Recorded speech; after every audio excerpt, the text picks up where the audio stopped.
Irmãos e irmãs, graça e paz, a nossa saudação a todos no nome de Cristo Jesus, o nosso Salvador. Nós chegamos ao nosso quarto encontro, hoje na véspera do Natal. Estamos nesse domingo, quarto domingo do Advento, que antecede o Natal. Amanhã todos nós estaremos comemorando essa data tão importante que traz para nós a pessoa de Jesus Cristo e a sua atuação no mundo em nosso favor, trazendo-nos também a salvação eterna. Para muitos, esse é um tempo de preparativos, de expectativas, de compras, de trocas de presentes, enfim, de uma infinidade de coisas que compõem a nossa festa natalina. Para outros, um sentimento de vazio. Eu diria de vazio diante da realidade da vida. Ausência de pessoas queridas, frustrações, decepções, tristezas, solidão e miséria. Na verdade, o Natal nos faz viajar em uma onda de sentimentos e emoções, levando-nos a pensar nas mais diversas situações que a vida nos reserva. Nesta véspera de Natal, quero convidar a todos para que pensemos a partir das origens, as origens do Natal, baseando o nosso estudo a partir de algo que nem sempre pensamos de forma real e profunda. Deixemos que esse espírito natal nos faça refletir sobre o seu real sentido e profundo prazer para todos nós. O nosso estudo nesse dia começa e termina no local onde Jesus nasceu e no primeiro berço que lhe foi oferecido. Enfim, estaremos trabalhando em torno desta preciosa ideia, deste importante tema. O local onde Jesus nasceu e onde também ele foi colocado. E para iniciarmos esse estudo, vamos buscar a direção de Deus em oração, pedindo que ele nos ilumine e nos dê sabedoria para o estudo deste dia. Oremos ao Senhor. Pai, nós te rendemos graças e te louvamos por este dia, por este momento, por esta hora de estudo da tua palavra. Te pedimos a tua orientação, a iluminação do teu Espírito, suplicamos, ó Deus, a tua orientação para que durante todo esse tempo nós possamos aprender da tua palavra, aprender desta belíssima lição, essa história do Natal. E ao final desse estudo, Senhor, daqui possamos sair praticando a tua palavra, vivendo a tua palavra, acima de tudo, proclamando ao mundo que Cristo nasceu para nos salvar. Oramos e suplicamos a tua direção no nome de Jesus. Amém. Nós vamos ler para estudo deste dia um texto muito conhecido do Evangelho de Lucas, capítulo 2, do 1º ao 7º versículos, e depois o versículo de número 12. Lucas, 2º capítulo, do 1º ao 7º, e acrescentaremos o versículo de número 12. Quero convidá-lo a acompanhar a leitura do texto bíblico que faremos nesse momento. O texto diz assim: Naqueles dias foi publicado um decreto de César Augusto convocando toda a população do império para recensear-se. O primeiro recenseamento, foi feito quando Quirino era governador da Síria. Todos iam alistar-se, cada um à sua própria cidade. José também subiu da Galileia, da cidade de Nazaré, para a Judéia, a cidade de Davi, chamada Belém, por ser ele da casa e família de Davi, a fim de alistar-se com Maria, sua esposa, que estava grávida. Estando eles ali, aconteceu completarem-se-lhe os dias, e ela deu à luz o seu filho primogênito, enfaixou e o deitou numa manjedoura, porque não havia lugar para eles na hospedaria. Nós lemos os 7 primeiros versículos deste capítulo. O versículo de número 12 leremos daqui a pouco. E a partir desse texto e dessa história belíssima, vamos conversar um pouco sobre este acontecimento que marcou e modificou toda a história da humanidade. Pois bem, nós sabemos que o nascimento de uma criança é sempre envolvido por enormes expectativas. Desde o anúncio da gravidez até o final da gestação, pouco a pouco a vida dos pais vai passando por enormes transformações. Com a chegada da criança, tudo se concretiza e é exatamente aí também que tudo se muda radicalmente. Você que é pai, você que é mãe, pense comigo em quantas transformações você teve e passou em sua vida desde o dia em que ficou sabendo do nascimento de um filho ou de uma filha. Com os pais de Jesus não foi diferente. Com certeza, José e Maria sonharam, planejaram, imaginaram como seria e onde seria, mas de repente algo totalmente diferente, algo que fugiu do controle e da realidade aconteceu. Em uma cidade, em uma viagem até Belém, cumprindo uma ordem do império, as coisas mudaram completamente. E a preocupação tomou conta do coração de José e Maria. Impossível não imaginar a aflição dos dois quando procuraram um lugar para que pudessem se hospedar e não encontraram. Era preciso pensar em algo rapidamente. A criança estava chegando. Tente imaginar por alguns instantes esta cena. Procure buscar na sua memória, na sua imaginação, esse acontecimento e como tudo isso estava sendo enfrentado por José e Maria. Isso fica claro, aí sim, quando lemos o versículo 12, já citado, que é parte do anúncio aos pastores que recebem a notícia do nascimento de Jesus. Vamos ler o versículo de número 12 agora. Diz apenas o seguinte: e isto vos servirá de sinal. Encontrareis uma criança envolta em faixas e deitada em manjedoura. Deitada em manjedoura. Nós, quando estudamos a respeito deste assunto, nós descobrimos com muita facilidade dentro do texto bíblico, pelas informações históricas que temos, a manjedoura, ou seja, o local onde Cristo foi colocado, é a maior prova de que seu nascimento não foi em um local confortável. Afinal de contas, manjedoura é o lugar onde os animais são alimentados ou eram alimentados naquele tempo de Jesus. Numa palavra que nós podemos colocar da língua portuguesa, é um coxo, ou seja, um local onde os alimentos são colocados e ali, através desse local, os animais também recebem a alimentação diária. Agora pensemos em duas grandes lições, entre tantas, que podemos extrair desse pequeno texto. Nós vamos trabalhar dois aspectos importantes que com certeza nos ajudarão a compreender a mensagem desse texto e, por que não, no final da nossa lição de hoje, aplicarmos isso às nossas vidas, à nossa prática, à nossa espiritualidade. A primeira grande lição que nós encontramos nesse texto é que a salvação não vem do palácio.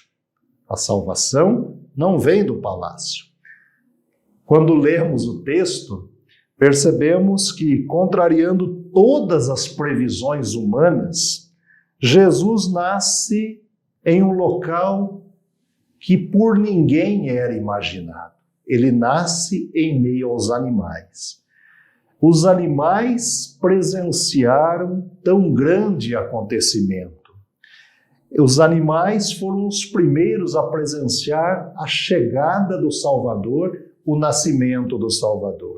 Isso parece extremamente contraditório a toda ideia da cristandade, daquilo que se prega muitas vezes e daquilo que se imaginava naquele tempo sobre a chegada do Messias, do Salvador, que viria para resgatar Israel. Como imaginar alguém nascendo num estábulo e sendo colocado em uma manjedoura? No estábulo nasce o Salvador. Esse é o título da nossa lição de hoje, da nossa aula neste dia. Agora vem a pergunta. Você, meu irmão, você, minha irmã, você conhece um estábulo? Já caminhou por ele? Se já, com certeza a compreensão da lição de hoje será ainda mais profunda em sua vida. Estábulo, podemos dizer que é a casa dos animais, local onde muitos deles dormem e se alimentam, como falamos há pouco. Local, em outras palavras, onde moram. Local onde eles convivem. Local onde, principalmente à noite, são recolhidos por uma questão de segurança e outras mais. Mas para muitos, estábulo não é um lugar agradável, principalmente devido ao cheiro dos animais. E é exatamente aí, neste lugar, que encontramos os pais de Jesus buscando abrigo, pois o menino Deus estava prestes a nascer. É o local que eles encontraram. Portanto, o nascimento de Jesus acontece entre os animais, em um local nem um pouco conveniente ao nosso modo de pensar, ao nosso desejo, aquilo que imaginamos quando do nascimento dos nossos filhos. Higienicamente, o local não era nem um pouco agradável devido ao mau cheiro. Somado a tudo isso, temos a informação de que estavam fora da cidade natal, ambiente estranho, além de conviver sob as ordens do império. Isso nos leva a concluir que a salvação ela surge a partir de um estábulo e de uma manjedoura, o local mais improvável para dizer ao mundo que o Salvador nasceu. Eis aqui para nós a maior prova de humildade vinda das bondosas mãos do Salvador, aquele que nasceu entre os animais, vindo ao mundo para nos trazer a salvação, a completa salvação, tanto da alma quanto do corpo. Eis aí a primeira grande lição que extraímos desse texto. Mas temos uma outra também muito importante, como disse, entre tantas que ao lermos o texto podemos extrair. A segunda grande lição refere-se à ideia de que a salvação ela surge em meio às rejeições da vida. A salvação surge em meio às rejeições da vida. Nessa mesma linha de pensamento do item anterior, podemos dizer que o primeiro Natal surgiu em meio às rejeições que a vida reservou para Cristo e toda a sua família, no caso, os seus pais. Por exemplo, houve a rejeição da hospedaria. Eles não encontraram lugar. Ao baterem nas portas, não encontraram espaço para que pudessem se hospedar. Além do mais, eram pessoas simples, eram pessoas pobres, eram pessoas em que talvez a aparência não agradasse a muitos. Mas também temos a história de uma mulher grávida que é rejeitada pela sociedade, não encontrando lugar confortável para se hospedar.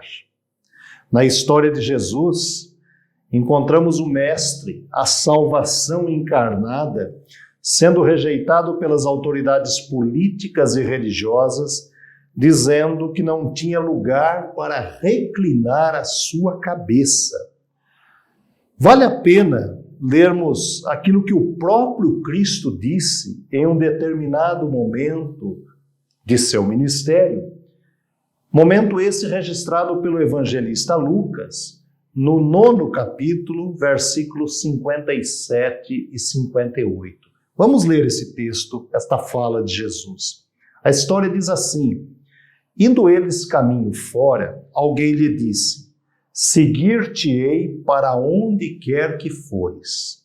Mas Jesus lhe respondeu: as raposas têm seus covis e as aves do céu ninhos, mas o Filho do Homem não tem onde reclinar a cabeça.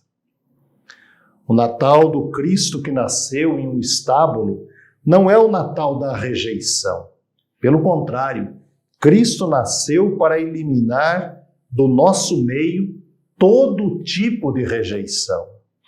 Há um belo hino em nosso inário Cantai Todos os Povos, que expressa perfeitamente essa ideia de Jesus como Cristo de Deus rejeitado pelo seu próprio povo. Quero convidar você a acompanhar a leitura deste hino.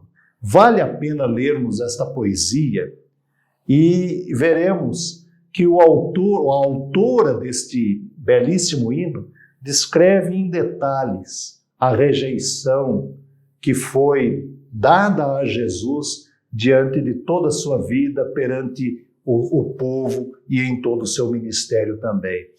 Eu quero ler com você este hino, porque a poesia desse hino por si só já mostra essa ideia da rejeição de Jesus. O hino intitula-se Contam-me a História de Cristo. Diz assim as estrofes desse hino: conta-me a história de Cristo, grava no meu coração a linda história inaudita de graça, paz e perdão.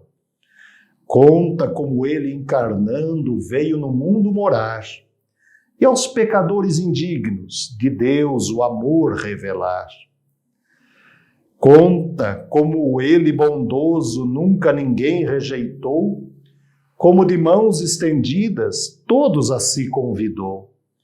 Como não pôde o bom mestre, seja a quem for recusar, se convencido e contrito, o seu convite aceitar. Conta-me quando no monte sobre a cidade chorou, pois orgulhosa e rebelde o seu amor rejeitou. Conta como ele ainda chora sobre os que seguem o mal e endurecidos resistem ao seu amor divinal. Conta-me as duras afrontas que mansamente sofreu, como na cruz levantado ele por ímpios morreu. Dá-me o viver na certeza de que foi mesmo por mim, que seu amor inefável não tem mudança nem fim. A belíssima mensagem desse hino mostra que Jesus foi rejeitado constantemente em seu ministério, mesmo procurando diariamente fazer o bem. Foi rejeitado pelas autoridades, tanto do império quanto religiosas. Sua mensagem sempre procurou dizer um não a qualquer tipo de rejeição. Mesmo assim, ele foi rejeitado. Mas aí está a beleza do Natal e sua profunda mensagem aos nossos corações. O Natal de Cristo é um Natal que inclui e não exclui. É um Natal que atrai e não afasta. É o Natal que une e não rejeita, é o Natal que aproxima e nunca distancia. Por isso a salvação vem da estrebaria. Somente quem se lembra que a estrebaria é um lugar sem conforto consegue entender a profundidade do verdadeiro sentido do Natal. Vale a pena pensar no estábulo e na estrebaria com um olhar reflexivo e analítico, olhando com muito cuidado nesse tempo, nesse período, e por que não dizer, nessa véspera de Natal. Reflexivo no sentido de deixar o pensamento ser conduzido até o estábulo onde Jesus nasceu. Deixe seu pensamento caminhar pela imaginação, como dissemos há pouco, como se você estivesse visitando o estábulo, aquele ambiente, e imaginando o local onde o Salvador nasceu. Analítico, produzindo em nós uma profunda análise de que o verdadeiro presente de Natal, Cristo Jesus, não tinha um lugar digno para nascer. Nós estamos na véspera do Natal. Com certeza, hoje à noite, muitas reuniões, expectativas, festa, troca de presentes, mas eu tenho comigo também que muitos não terão essa oportunidade dessas reuniões, dessas expectativas, dessas trocas de presente. Esta é uma grande oportunidade para reflexão e análise sobre a pessoa de Cristo a partir do lugar onde ele nasceu. Nesse Natal, nós somos presenteados pelo presente da salvação. Nós comemoramos o aniversário de Jesus, mas somos nós que recebemos o presente através da salvação que ele nos deu. Presente que vem da estrebaria, de um lugar onde muitos não gostam de visitar, visto que preferem o Natal que tenha somente um aroma agradável, um ambiente confortável, uma mesa farta. Mas, infelizmente, esse não é o Natal da maioria. Carecemos refletir sobre a realidade do Natal. Natal que está ao nosso redor, nas nossas ruas, nas nossas portas, na nossa vizinhança, tendo sempre a responsabilidade e a sensibilidade com as necessidades do nosso próximo. Quando olhamos para o texto bíblico e percebemos esta beleza da mensagem bíblica registrada pelo evangelista Lucas, descobrimos também que Cristo, como grande presente de Deus, ele veio a nós, ele vive entre nós. Ele, como Deus encarnado, ele tem a sensibilidade para perceber as necessidades, os problemas e as dores de cada um de nós. Mas nós não podemos nunca deixarmos de lembrar de que a esperança vem da estrebaria. Veio de um lugar improvável, veio de um lugar onde as pessoas não conseguiam imaginar, mas conseguiram, acima de tudo, depois perceber a beleza da mensagem registrada pelo evangelista, mensagem esta que chegou até nós e trouxe a cada um de nós também a salvação. Portanto, esse é um tempo de alegria, de festa, de regozijo, é um tempo de agradecermos a Deus pelas inúmeras bênçãos que Ele concedeu a todos nós e a oportunidade que Ele mesmo tem nos dado de chegarmos até esta data festiva, data também de gratidão pelo nascimento do Salvador. Quantos programaram esta festa e não chegaram até aqui? Quantas pessoas imaginaram realizar tantas coisas neste dia e nesta noite de Natal, da qual nos aproximamos, e não conseguiram, não estão até mais entre nós. Quantas pessoas sonharam e os sonhos não se realizaram. Mas Deus nos dá esta oportunidade de celebrarmos o Natal de Cristo, o Natal daquele que nasceu em um local improvável, mas acima de tudo, esse local foi acolhedor e trouxe para nós também o sentido de olharmos para as pessoas com um sentimento de acolhimento, de graça e de paz. Que Deus, na sua infinita misericórdia, nos dê a oportunidade de celebrarmos um Natal com alegria, com os nossos familiares, com a Igreja de Cristo, com aqueles que nós amamos e também com a sensibilidade diante daqueles que estão longe de nós, necessitados do cuidado de Deus e da mensagem do Natal. Portanto, nesse dia de Natal, queremos desejar a você, como primeira Igreja Presbiteriana Independente de São Paulo, a Catedral Evangélica de São Paulo, um feliz e abençoado Natal. Um Natal onde a sua família e também todos aqueles com os quais você convive serão ricamente abençoados pela tua presença, pelo seu olhar, pela sua fala, pelo seu abraço, enfim, tenha um Natal abençoado, é o que desejamos em nome do Senhor Jesus. Um feliz e abençoado Natal a todos e até o próximo domingo, na paz de Cristo e com a graça de Deus. Fiquem na paz.